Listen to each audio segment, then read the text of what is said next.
मेरी चौथी बेटी पैदा हुई तो मैं उससे बहुत नफ़रत करती थी, यहाँ तक कि मैं उसको अपना दूध भी नहीं पिलाती थी। मुझे उसकी कोई परवाह नहीं थी, मगर मुझे हैरत इस बात पर हो रही थी, जब वह टॉयलेट करती, तो उसका गीला बिस्तर खुद ब खुद बदला हुआ होता। मैं उसको खाने को कुछ भी ना देती, फिर भी वह दिन पर दिन मोटी होती जा रही थी। फिर एक दिन, जब मुझे उसका राज पता चला, तो मेरी रूह काँप गई, क्योंकि मेरी बेटी के साथ 4 बेटियों के बाद आज भी मुझे याद है, जब मेरी पहली बेटी पैदा हुई थी, तब मैं कितनी खुश थी। वह मेरी और सलमान की मोहब्बत की पहली निशानी थी। इसके आने से मुझे माँ का दर्जा मिला था। सलमान को बेटी नहीं, बेटा चाहिए था। उनका डर और अफ़सोस भी बिना वजह नहीं था, क्योंकि उनके घर में 35 साल की बहन की ज़िम्मेदारी थी। अभी इनकी बहन की दिमागी हालत ठीक नहीं थी और इसी वजह से इसका रिश्ता नहीं हो पा रहा था। और इनकी माँ इस बात को इतना सर पर उठाए हुए थी कि मेरा पति भी बेटी के नाम से ही डर गया था। मेरी एक के बाद एक बेटी पैदा हो गई थी, तो मेरे पति के साथ-साथ मेरी भी हिम्मत टूट गई थी। मेरा और सलमान की पसंद की शादी थी। सलमान के लिए मैंने हर रिश्ते-नाते को छोड़ दिया था। वह मेरी मोहब्बत ही नहीं, जुनून भी था मेरा। मैं उसको दुनिया की हर खुशी देना चाहती थी, पर कुदरत के हाथों मजबूर हो गई थी कि मेरी सिर्फ बेटियां ही पैदा हो रही थी और जिसकी वजह से मेरा पति मुझसे दूर होने लगा था। मैं हर तरह की कोशिश करके इन्हें खुश रखना चाहती थी। मेरी सास भी अब सलमान को मेरे खिलाफ भड़काती रहती थी कि तेरी बीवी तुझे बेटा नहीं दे सकती, तू दूसरी शादी कर ले। वह अपनी माँ के कहने पर दूसरी शादी करना चाहते थे। इनकी माँ इनके लिए रिश्ता भी देख रही थी। तभी मैं चौथी बार उम्मीद से हो गई थी। मैं फिर से सलमान के बच्चे की माँ बनने वाली थी। तो मैंने सलमान से कहा कि आप इस बच्चे की पैदाइश तक रुक जाएँ। मुझे यकीन है कि इस बार बेटा ही होगा। बेटे की उम्मीद पर वह भी काफ़ी खुश रहने लगे थे। मेरा ख़्याल भी रखते, वक़्त का पहिया चलता रहा और इंतज़ार के दिन ख़त्म हो गए। मेरी डिलीवरी के पूरे 9 महीने हो चुके थे।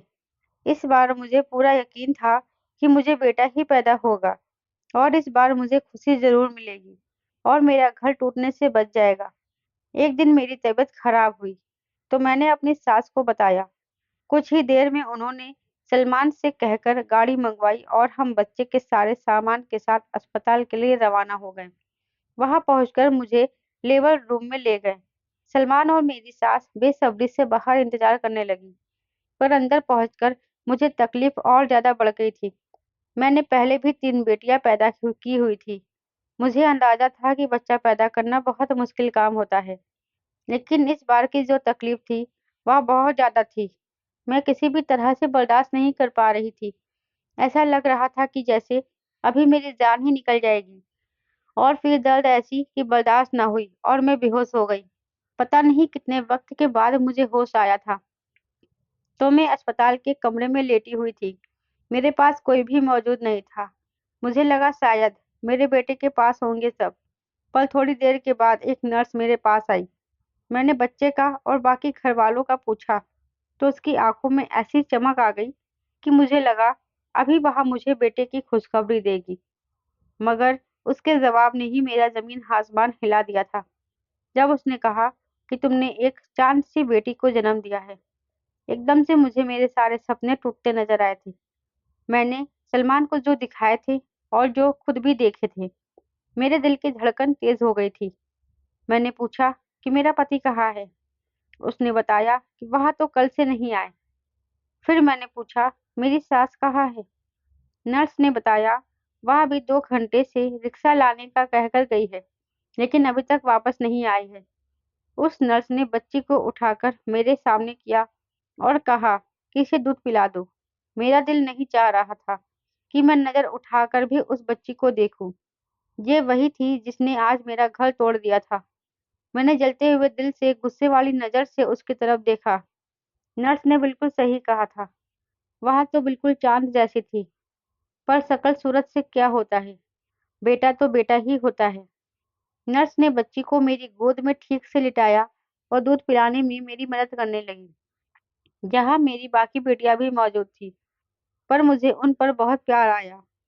क्योंकि 2 दिन से मैंने उन्हें नहीं देखा था। लेकिन इस नन्ही-सी जान पर मुझे कोई भी प्यार नहीं आया। इससे कोई मुझे लगाव नहीं था। जिसने मेरे सारे सपने तोड़ दिए थे, वक़्त गुज़र रहा था। सलमान मुझसे दूर-दूर रहने लगे थे। मेरे पास बहुत कम आते थे। वह मुझसे बहुत नाराज़ थे। लेकिन मैं क्या करती? बेटी को जन्म देना या बेटे को जन्म देना मेरे हाथ में तो नहीं था। सलमान ना तो मुझसे ठीक से बात करते और ना ही मुझे कोई खर्चा देते। मेरा सब्र अब जवाब दे चुका था। मुझसे और बर्दाश्त नहीं हो रहा था। मैं अपने इतने प्यार करने वाले पति के लिए कुछ भी कर सकती थी।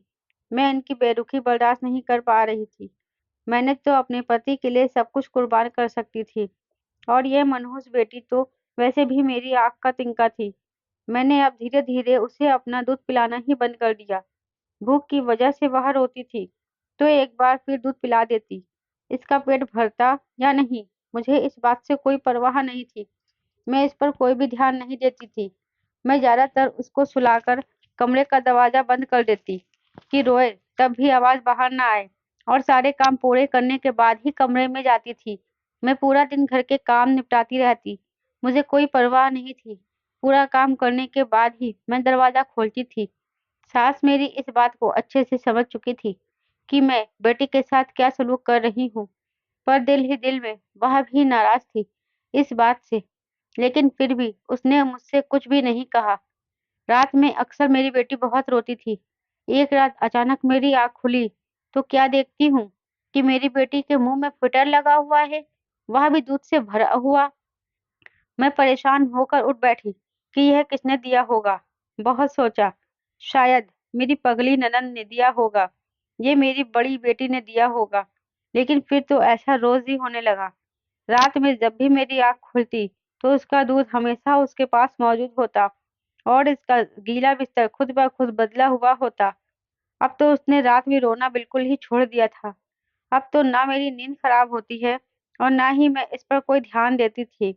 इसने दूध पिया होगा या नहीं, पर एक बात अजीब थी, मेरी बेटी की सेहत दिन-ब-दिन बहुत ही अच्छी होती जा रही थी। वह दिन पर दिन मोटी और गोल-मटोल होने की वजह से बहुत ही प्यारी दिखने लगी थी। वह इतनी खूबसूरत थी कि उससे निगाहें हटाना मुश्किल होता था। मेरी बाकी दोनों बेटियाँ भी बहुत ही खूबसूरत थीं, लेकिन यह तो कुछ ज़्यादा ही खूबसूरत थी। मेरी बेटियों ने उसका नाम रोशनी रख दिया था, लेकिन उसकी इतनी खूबसूरती और इसका इतना मासूम चेहरा देखकर भी मुझे उस पर प्यार नहीं आता। मुझे नफ़रत होती थी, वह मुझे मनहूस लगती थी। अगर वह दुनिया में ना आती, तो इसकी जगह मेरा बेटा आ जाता। तो मेरे घर में आज कितनी खुशियाँ होती। मेरा पति मुझसे कितना प्यार करता और वह मुझसे कितना खुश रहता। लेकिन सिर्फ़ और सिर्फ़ इसकी वजह से मेरे और सलमान के बीच दूरियाँ आ गई थी। अब वह थोड़ा-थोड़ा बोलने लगी थी। इसकी आवाज़ सुनकर इसकी पागल बुआ या बहन इससे बात करने चली आती थी, पर मैं कभी भी उसे कमरे से बाहर नहीं निकालती थी। ना ही कभी इसके बाप या दादी ने कहा कि बच्चे को बाहर ले आओ। एक दिन मैं काम में इतनी बिज़ी हो गई थी कि सो जाने की भी फुर्सत नहीं थी, क्योंकि उस दिन सलमान के कुछ मेहमान आए हुए थे। सारा दिन कमरे में जाना ही नहीं हुआ था। शाम को इतनी थक चुकी थी कि कमरे में पहुँचकर बस एक नज़र उस पर डाली थी, लेकिन वह देखने में बिल्कुल भी भूखी नहीं लग रही थी। हालाँकि मैंने सुबह से उसको देखा भी नहीं था, ना ही उसको एक चम्मच दूध पिलाया था, लेकिन वह तो बिल्कुल भूख ही नहीं लग रही थी। मैं भी आते ही सो गई। रात के 2 बजे मेरी आँख खुल गई, तो मुझे उसका ख़्याल आया। वह खेलते-खेलते ना जाने कब अकेले झूले पर लेटे-लेटे सो गई थी। इसके झूले के पास एक खिड़की भी थी, जो उस वक़्त खुली हुई थी। मैं जल्दी से उठी और उसके पास जाकर देखा, लेकिन वह तो बहुत ही प्यारे से कंबल में लिपटी हुई सो रही थी। दूध का आधा भरा नया फ़िटर उसके पास पड़ा हुआ था, जिसको शायद उसने आधा पीकर ख़त्म कर दिया था। मैंने उस कंबल को छूकर देखा, तो कंबल काफ़ी महँगा लग रहा था, पर यह किसने लाकर मेरी बेटी पर डाला होगा, यह समझ नहीं आ रहा था।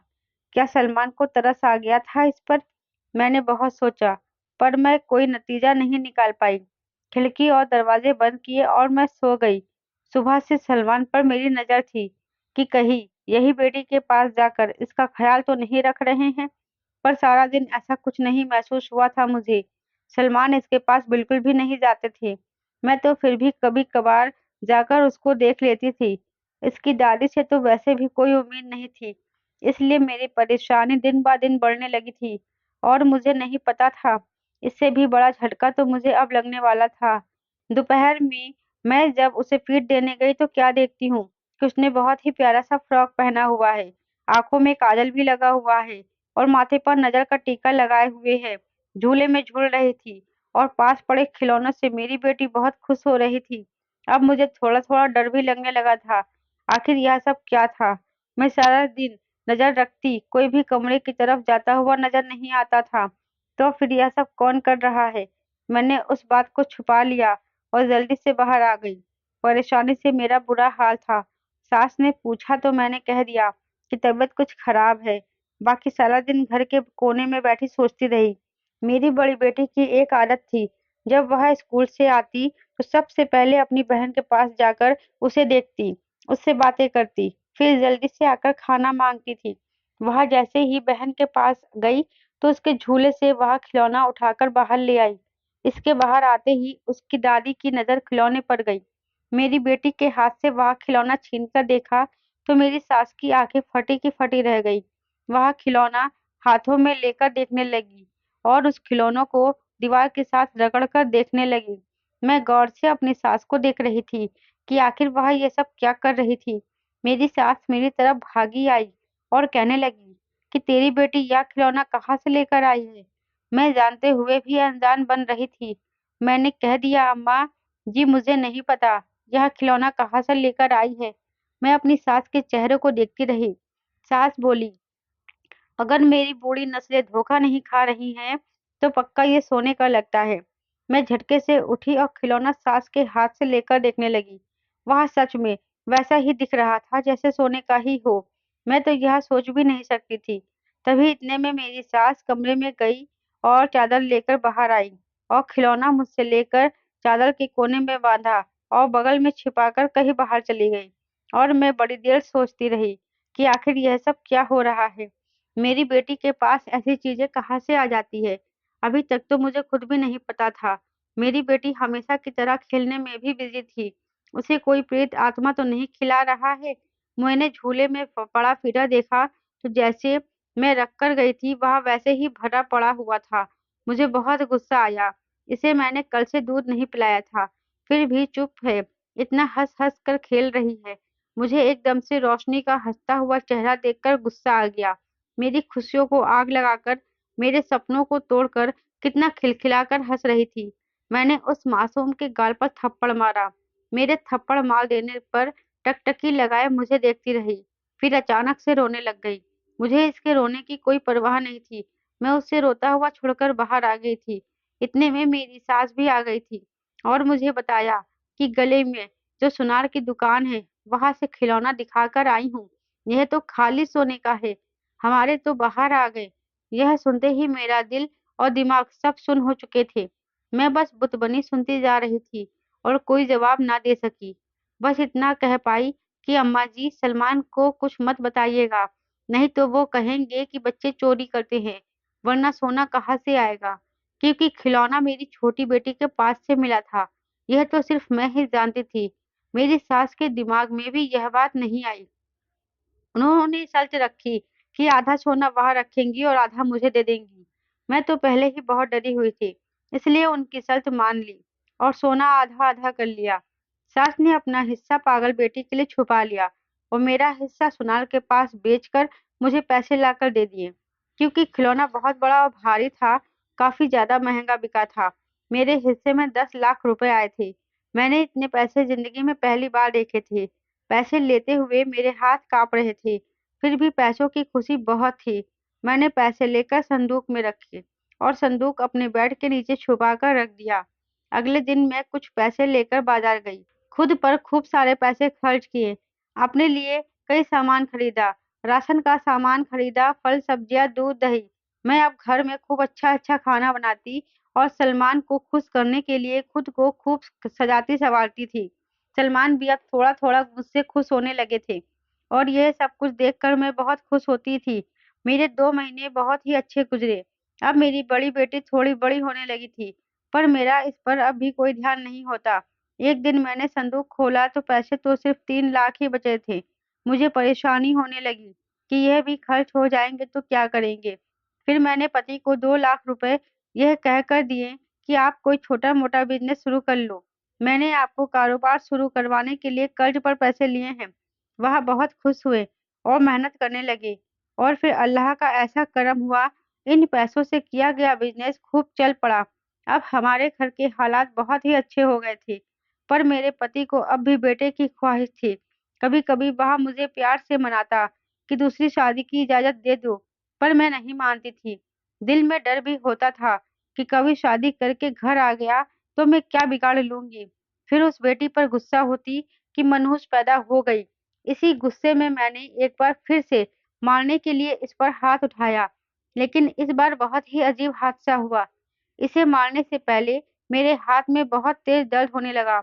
जब मुझसे बर्दाश्त नहीं हुआ, मैंने जल्दी से दुपट्टा खींचकर अपना हाथ बांध भी लिया, लेकिन फिर भी दर्द था कि कम होने का नाम नहीं ले रहा था।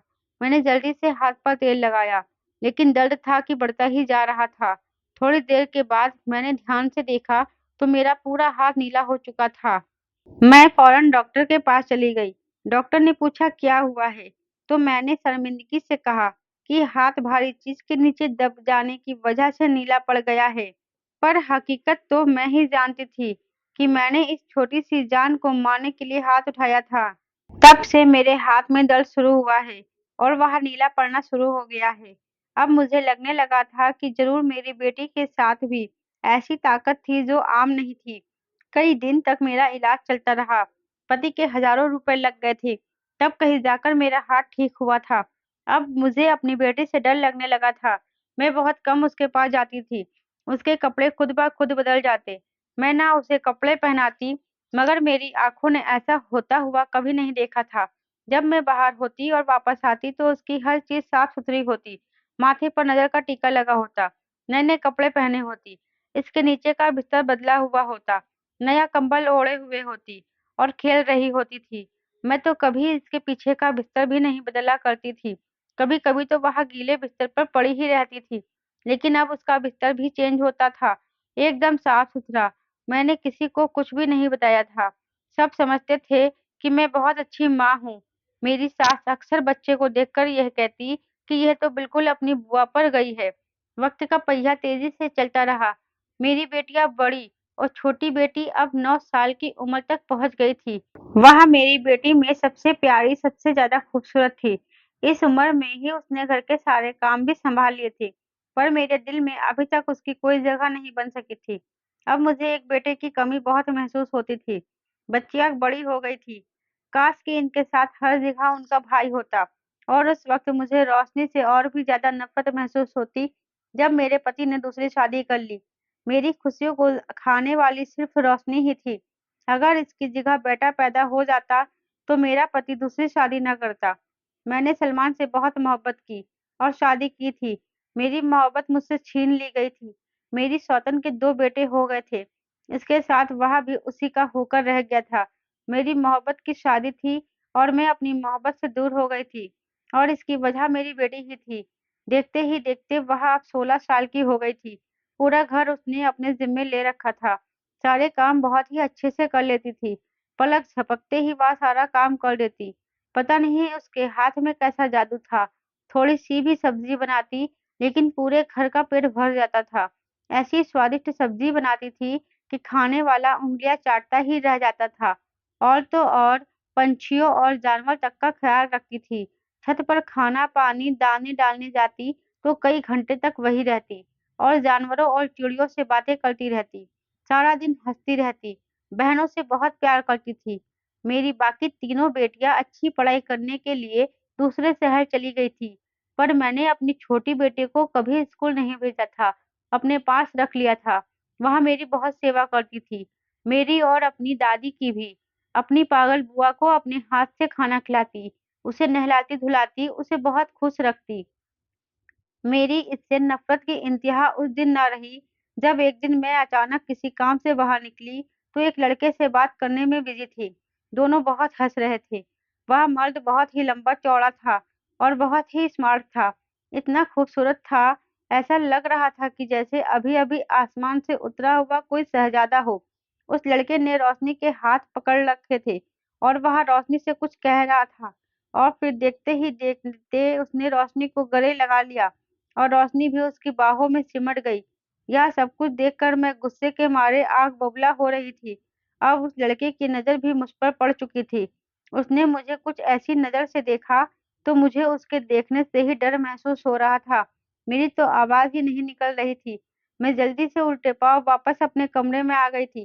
पूरी रात मैं बुखार में तपती रही। यह सिर्फ उस पर नज़र पड़ने का असर था। अगले दिन तक कुछ ठीक हुई तो मैंने अपनी बेटी से पूछा, वह लड़का कौन था? पहले तो बताने के लिए वह राज़ी नहीं थी, लेकिन बहुत ज़ोर देने पर उसने बताया और जो भी बताया वह मेरे होश उड़ाने के लिए काफ़ी था। रोशनी ने मुझे बताया कि वह एक जिन है।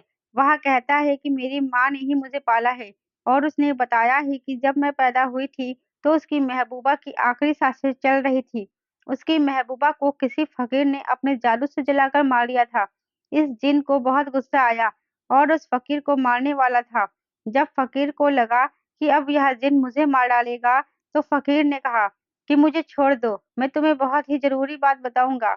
तब उस जिन ने उस फकीर को छोड़ दिया था और फकीर ने बताया कि तुम्हारी महबूबा की आखिरी सांसें जब निकले तब तुम अपना मुंह उसके मुंह से लगाकर वह सांस अपने अंदर भर लेना और जो इंसानी बच्चा इस दुनिया में पैदा हो उसकी पहली सांस लेने से पहले उस बच्चे के मुंह में सांस छोड़ देना तो तुम्हारी महबूबा की आत्मा उस बच्चे में चली जाएगी और तुम्हें तुम्हारी महबूबा फिर से मिल जाएगी। और फिर इस जिन ने ऐसा ही किया। उसने अपनी महबूबा की निकली आखिरी सांस अपने मुंह में भर लिया और उस वक्त मैं पैदा हुई थी तो उसने वह सांस मेरे मुंह में फूंक दी। मगर उस दिन के बाद से मैं लड़की बन गई। जिन मुझसे मोहब्बत करता है और करता रहेगा और मैं भी उससे मोहब्बत करती हूँ। यह सब सुनते ही मेरे जख्मों पर नमक पड़ गया था। मेरा बेटा उस जिन ने मुझसे छीन लिया था। मैंने सोच लिया था कि मैं अपने सारे दुखों का बदला इससे ले लूंगी, इसकी मोहब्बत उससे छीन लूँगी, उसको मैं खुश नहीं रहने दूँगी, जिस तरह इसने मेरी खुशियाँ मुझसे छीन ली थी। मैंने अपने पति से कह दिया था कि अब मैं रोशनी की ज़िम्मेदारी और नहीं उठा सकती, मैं अब इसकी शादी करना चाहती हूँ। मेरा पति बहुत हैरान हुआ, कहने लगा, "यह तो छोटी है, इससे पहले 2 बेटियाँ हैं, इनकी शादी करेंगे, इसके बाद इसकी शादी करेंगे।" पर मैंने साफ-साफ कह दिया कि मुझे इसके कैरेक्टर पर शक है, मैं इसे और नहीं सँभाल सकती हूँ। इन्हीं बातों के दौरान मेरी बेटी बहुत दुखी नज़र आ रही थी। वह बहुत ही उदास नज़रों से मेरी तरफ देख रही थी, पर मेरे अंदर बदले की आग लगी हुई थी। मेरे पति चला गया, तो वह मेरे पास आई और मेरे सामने हाथ जोड़कर कहने लगी, माँ, तू ऐसा कैसे कर सकती है? तुम्हें मैंने सबसे पहले बताया था, क्योंकि तुम तो मेरी माँ हो और मुझे तुम पर यकीन था कि तुम मेरा साथ दोगी। पर तुम मेरे साथ ही यह सब कुछ क्यों कर रही हो? क्यों मुझे मेरे प्यार से दूर कर रही हो? मैं इसके बिना मर जाऊंगी। मैं उससे बहुत प्यार करती हूँ। वह मेरे बिना तड़पता रह जाएगा। इसने मुझे पाने के लिए बहुत लंबा इंतजार किया है। फिर मैंने मुस्कुराया और साफ-साफ कह दिया कि तेरे इस आशिक की ख्वाहिश पूरी नहीं होने दूँगी। तू मेरी बेटी है और मैं ही तेरा फैसला करूँगी। वह चुप होकर खामोशी से देखने लगी। मैंने उसे अपनी नज़रों के सामने से जाने के लिए कहा, तो गुस्से से कहने लगी कि माँ, यह सब ऐशो-आराम, पापा का चलता हुआ कारोबार, बहनों की अच्छी पढ़ाई, सब इसी की बदौलत है। आप लोगों का इसमें कोई किरदार नहीं। आपने पहले हालात याद कीजिए, आप बहुत पछताओगे। क्योंकि वह मुझे यहाँ दुखी नहीं रहने देगा और वह गया तो सारे सुख भी आपसे छीन लेगा। हमारे सुख चले जाएंगे, फिर आप पहले जैसे गरीबों की जिंदगी जिएंगे। मैं इसके साथ जिंदगी भर आपकी सेवा में गुजार दूंगी। मैंने कहा, कभी नहीं, वह अपने मकसद में कामयाब नहीं हो सकता। मैंने रोशनी की बात नहीं मानी और जल्द ही इसकी शादी के लिए रिश्ते देखने लगी और फिर इसका रिश्ता तय होने वाला था। जिस दिन उसके बाप ने कहा कि रिश्ते वाले आने वाले हैं, मैंने जल्दी से सारा काम कर लिया और इसे तैयार होने के लिए कहने लगी। रोशनी रोती रही, पर मैंने रोशनी की कोई बात नहीं मानी। आखिर मजबूर होकर मेरा दिया हुआ जोड़ा पहनने के लिए कमरे में गई। काफी देर हो चुकी थी, वह बाहर नहीं आई। मैंने दरवाज़ा बजाया, तो दरवाज़ा भी नहीं खुला, तो मैंने धक्का देकर कुंडी तोड़ दी। लेकिन अजीब बात थी कि दरवाज़ा अंदर से बंद था, कोई खिड़की रोशनदान भी नहीं था, फिर भी वह अंदर मौजूद नहीं थी। मैं समझ गई थी कि वह मेरी बेटी को ले गया, वह चली गई है और मेरे हाथ कुछ नहीं रहा। सब घरवालों को बस इतना ही कहा कि वह एक लड़के के साथ भाग गई है। इसके जाने के बाद हमारे हालात ऐसे बदले कि हम आसमान से ज़मीन पर पहुँच गए। ना तो मेरी बेटियों की पढ़ाई पूरी हो सकी और ना ही पति का कारोबार आगे चल सका। हम सब एक-दूसरे से लड़ते-झगड़ते रहते हैं। मेरी किसी को भी कोई परवाह नहीं, बस एक वही थी जो सेवा करती थी, मुझे दिल से प्यार करती थी। सब कुछ होने के बाद मुझे रोशनी का एहसास हुआ। रोशनी ही थी जो मेरी देखभाल करती थी। मैंने इस मासूम के साथ बचपन से ही बलत बहुत गलत किया था और आज मैं बिल्कुल अकेली हो गई हूँ। मेरी तीनों बेटियों ने अपनी-अपनी पसंद से शादी कर ली है। मेरे भगवान ने मुझे मेरे किए की बहुत बड़ी सज़ा दी है। अब मुझे कोई एक चम्मच पानी पिलाने के लिए भी नहीं बचा है। आज मैं बहुत रोती हूँ और दुआ करती हूँ कि मेरी बेटी वापस आ जाए। इसका कोई पता नहीं था। दोस्तों, आप मेरी बेटी के लिए दुआ करें कि वह जहाँ भी हो सही सलामत हो और हो सके तो मेरे पास वापस आ जाए। दोस्तों, आपको मेरी कहानी कैसी लगी मुझे कमेंट बॉक्स में ज़रूर बताइए। कहानी अच्छी लगी है तो वीडियो को लाइक और शेयर करें। चैनल पर नए हैं तो चैनल को सब्सक्राइब ज़रूर करें।